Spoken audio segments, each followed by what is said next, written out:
Alléluia. Je vous salue frères et sœurs, soyez bénis au nom de Jésus. Pour le message d'aujourd'hui, nous allons prendre la Bible, que chacun prenne sa Bible. Dans le livre du prophète Amos, chapitre 5, versets 4 à 5, avec pour thème,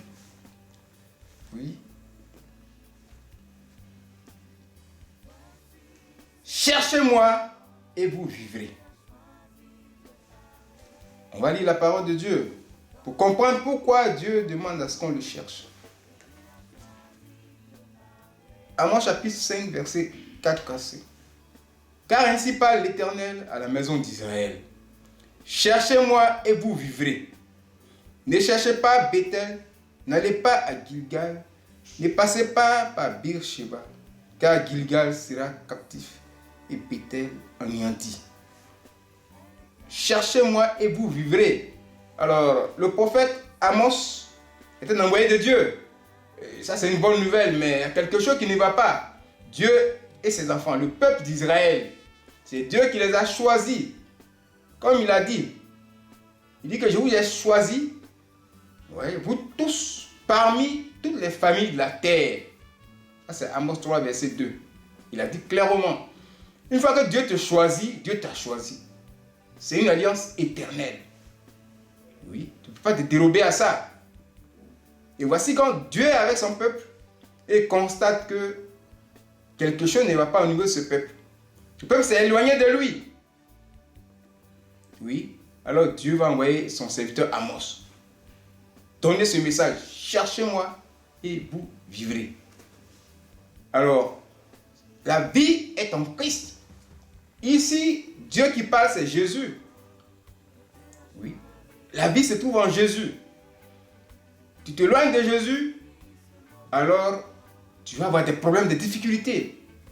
La souffrance, le diable va se mettre dedans. Lui, c'est la mort. Oui. Si Dieu n'est pas avec toi, un enfant de Dieu, si Dieu n'est pas avec toi, le diable va en profiter pour te donner la mort. Alors, c'est pourquoi ici, l'homme de Dieu intervient, il envoie son serviteur, l'homme de Dieu, Amos, pour nous donner cet avertissement. D'abord, il faut chercher, c'est immédiat. C'est au présent, cherchez-moi. Maintenant, vous allez vivre, c'est une promesse. Alors, cherchez Dieu à l'instant T. Qu'est-ce qui se passe en Israël? Les enfants de Dieu n'adorent plus au temple. Ils vont à Bethel, ils vont à Gilgal. Là-bas, il y a les hauts lieux où ils font leur sacrifice. Et le samedi, ils sont au culte.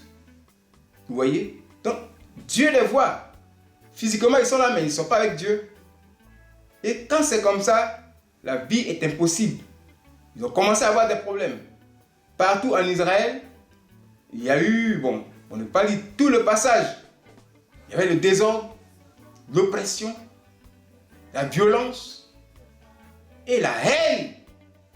Ça entraînait le deuil et la désolation dans le peuple. C'est quand on s'éloigne de Dieu, voilà ce qu'on trouve. Alors Dieu les appelle à lui. Cherchez-moi et vous verrez. Cherchez-moi, c'est-à-dire abandonnez les mauvaises voies et Dieu va faire donner la vie. La vie, c'est la bénédiction. La bénédiction de Dieu, pendant que tu vis, et éternellement même au paradis. Là-bas, c'est la plus grande bénédiction que tu vas avoir. Oui, c'est avec Dieu qu'on trouve toutes ces choses. Donc voilà, il fait appel à ses enfants, à lui. Oui, Dieu nous interpelle, nous demande de venir à lui. Bien-aimé, si tu ne viens pas à Dieu, oui, tout ce que tu vas faire, ça ne va pas marcher. Et qu'est-ce qu'il faut faire ici? C'est maintenant même. Oui, bien-aimé, c'est maintenant qu'il faut rendre compte à Dieu de tous tes péchés. Parce que qu'est-ce qu'ils vont faire à Gilgal? Vous allez voir ici. On va voir à Gilgal, qu'est-ce qu'il y a là-bas? Amos 4, verset 4. Allez à Bethel et péchez. Allez à Gilgal et péchez davantage. Offrez vos sacrifices chaque matin et vos dîmes tous les 3 jours. Voilà ce qu'il faut à Gilgal. Faites vos sacrifices d'action de grâce avec du levain, avec le péché. Proclamez publiquement vos offrandes volontaires. Oui, car c'est là ce que vous aimez, enfants d'Israël. Voilà le reproche qu'il fait aux enfants d'Israël. Voilà où ils vont à Gilgal, ce qu'ils vont faire. Nous sommes ici, bien-aimés, en plein temps même dans la puissance 7. Il faut chercher Dieu. C'est maintenant.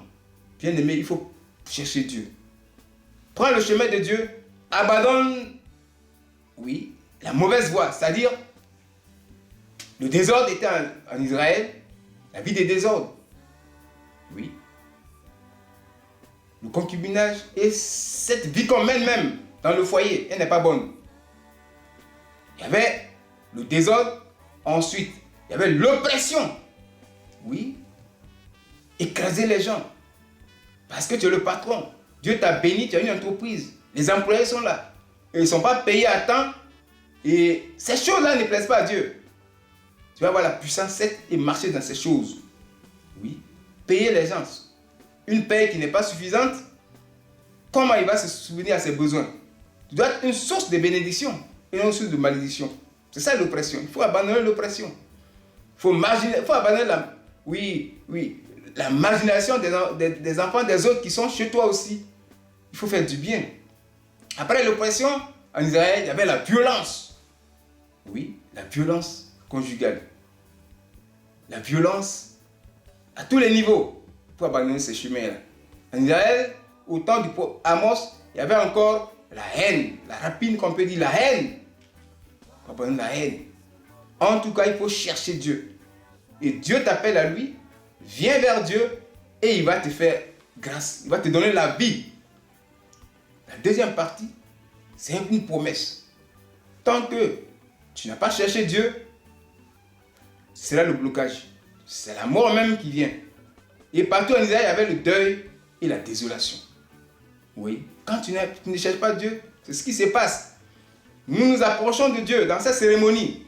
Alors Dieu nous demande de nous débarrasser de tout ce qui n'est pas bon, tout ce qu'il n'aime pas, tout ce que je vais te citer.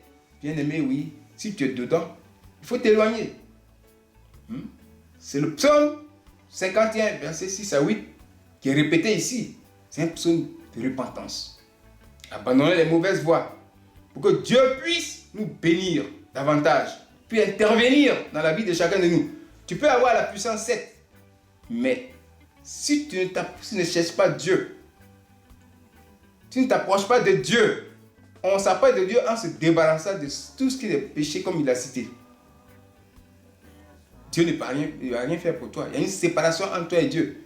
Sépare-toi de qui te sépare de Dieu. C'est ça. Oui. Parce que tu te rapproches du diable. Le diable n'est pas là pour te donner la vie. Alors, il demande à ce qu'il ait la crainte de Dieu en vous. La crainte de Dieu qui est la source même de vie. Qui est une source de vie. La source de vie, c'est Dieu. Mais la crainte de Dieu est une source de vie pour détourner des pieds de la mort, comme nous dit la Bible. Dieu demande d'avoir sa crainte et de revenir à lui. Oui, c'est écrit ici, Proverbe 17, verset 27. La crainte de l'Éternel est une source de vie pour détourner des pièges de la mort. Alors Dieu nous appelle à lui. Oui, il faut que nous obéissions à cette parole. Abandonnons les mauvaises voies, revenons à l'Éternel pour que, oui, les jours soient meilleurs, la vie. Vivre heureux. Oui, éloigné de tout ce que le diable peut faire. Le succès, la réussite dans tes entreprises, l'élévation, la bénédiction en abondance. Oui, c'est ce que Dieu veut de nous. Bien aimé, oui, c'est un avertissement. C'est un appel aussi, oui, à nous débarrasser de ce qui est mauvais. Alors marchons dans cette voie. Il faut, à l'instant, c'est maintenant même qu'il faut le faire. C'est maintenant qu'il faut rendre compte. Il faut rendre compte à Dieu de tout ce que tu fais comme les mauvaises choses de Dieu, que Dieu n'aime pas. C'est maintenant, ce n'est pas après. Il dit, cherchez-moi. C'est maintenant, il faut chercher Dieu. Alors prenons cette bonne voie. Que le Seigneur puisse nous faire grâce. Oui. Bien aimé, cette parole est venue pour qu'on puisse trouver grâce aux yeux de Dieu. Marchons selon cette voie et que le Seigneur nous bénisse. Au nom de Jésus. Amen.